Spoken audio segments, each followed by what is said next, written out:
My boss, he's pretty liberal, but he's right about this too.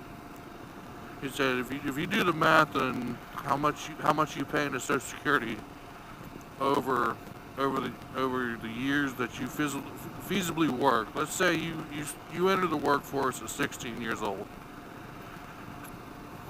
and you pay into it. Let's say you work a basic wage, minimum wage job, clear up, which that's not ideal, but that's what's out there right now.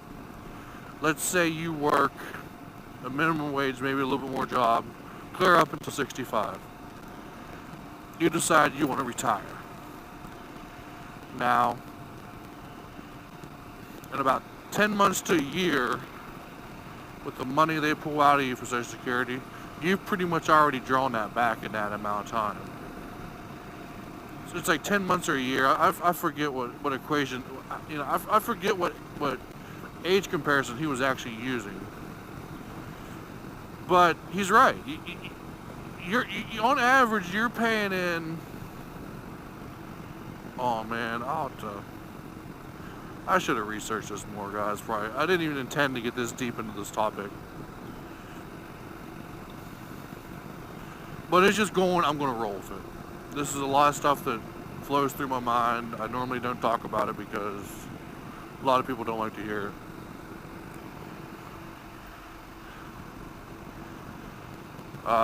Social Security was never intended to be a retirement plan.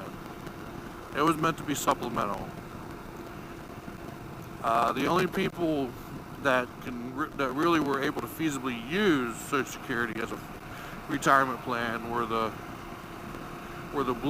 workers that worked in the steel mills, the coal mines, and stuff like that, because they were getting their Social Security and their pension on top of that. That's why you got so many people now that are working these minimum wage jobs. They're pushing for more an hour because they're thinking that if they're going to make $15 an hour, that they're going to be able to I don't know, save up, supplement, or they're going to pay more in Social Security. But Social Security was never intended to live off of. And it was only intended for you to maybe draw Social Security into your 70s. They never intended for people to draw Social Security for another 10, 15, 20 years. You got people living in their 90s with the advances of modern medicine and stuff like that. Most people can live a pretty wild lifestyle, not to worry about too much.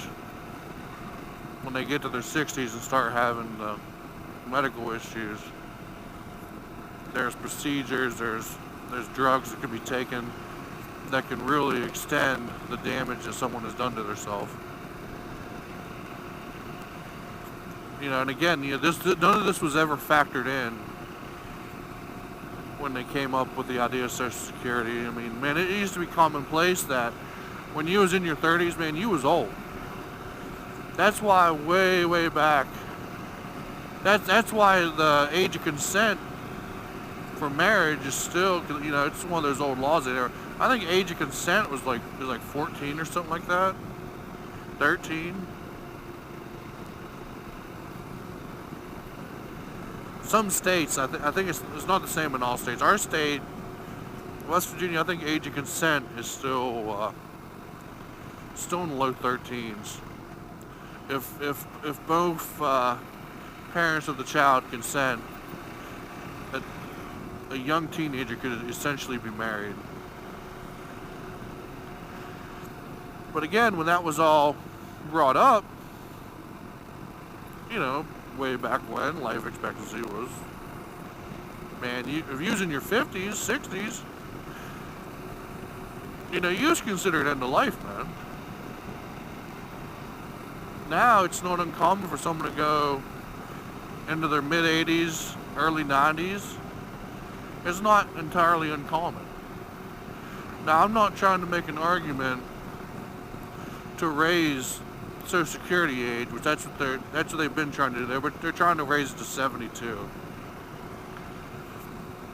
They're trying to where you can early draw at 65 and full draw at 72. That's what they're trying to do now.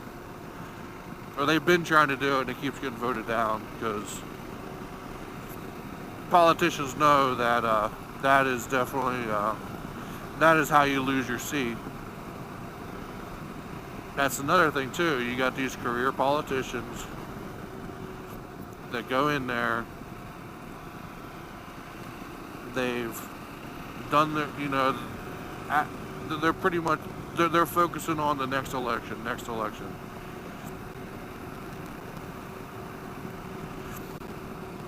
You know, they'll get in. They'll get the new ones. They'll try for maybe their first year, and then by then they get corrupt. And then by the time what is election every 2 years for House and Senate? By the time they get bought and sold, the only thing they're worried about is, okay, I need to get elected so I can keep my income stream and this lifestyle I'm living, so I can keep it going. They're not worried about the common person anymore. They're worried about how they're going to line their pockets.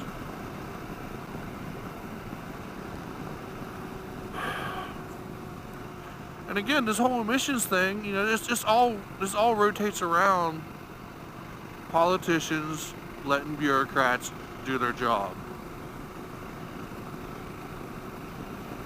Bureaucrats are not elected. The EPA is non-electable office. That is hired and appointed.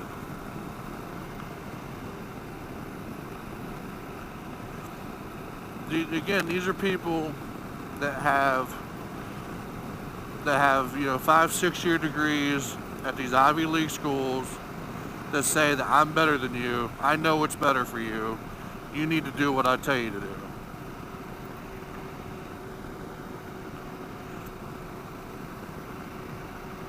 This is the world we live in, guys.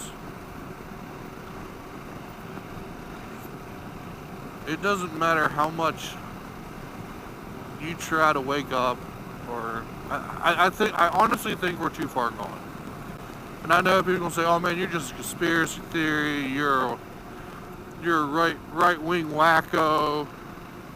You know what? If that's what you're gonna say, so be it. I don't even associate myself with the Republican Party. The Conservative Party, they do nothing but preach it, but when it comes time to actually follow through with it, they don't do it. The Tea Party, that was a joke. I was actually behind the Tea Party for a while. Then we voted all those supposed Tea Party people in. What have they really done? Well, we need the presidency too. You know what? It doesn't matter. Political is exactly what it says. It's political. There's so much legal speak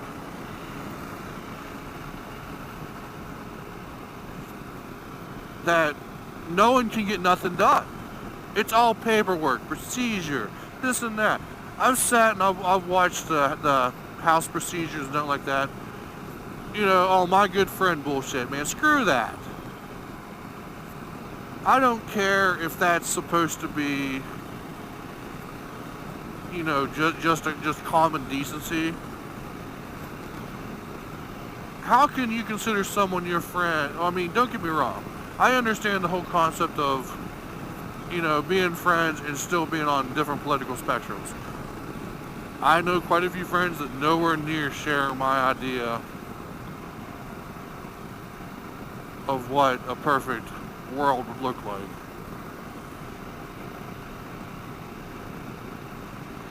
But we still get along. But the one thing I do is I just don't get political. There's two things I go by. Rules 1 and 2, man. Politics, religion.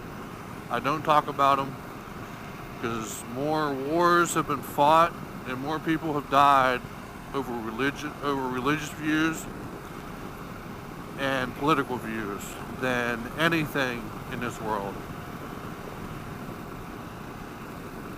World War II, that was over political views. The Third Reich, Nazis, that was all political bullshit. World War One, again, that was all political bullshit. No two people share the same views on everything. That's what makes us unique. That's what it means to be only human.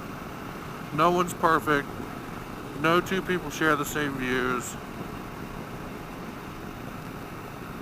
We just need, I don't know. You can't even really say we need to get along because that never happens.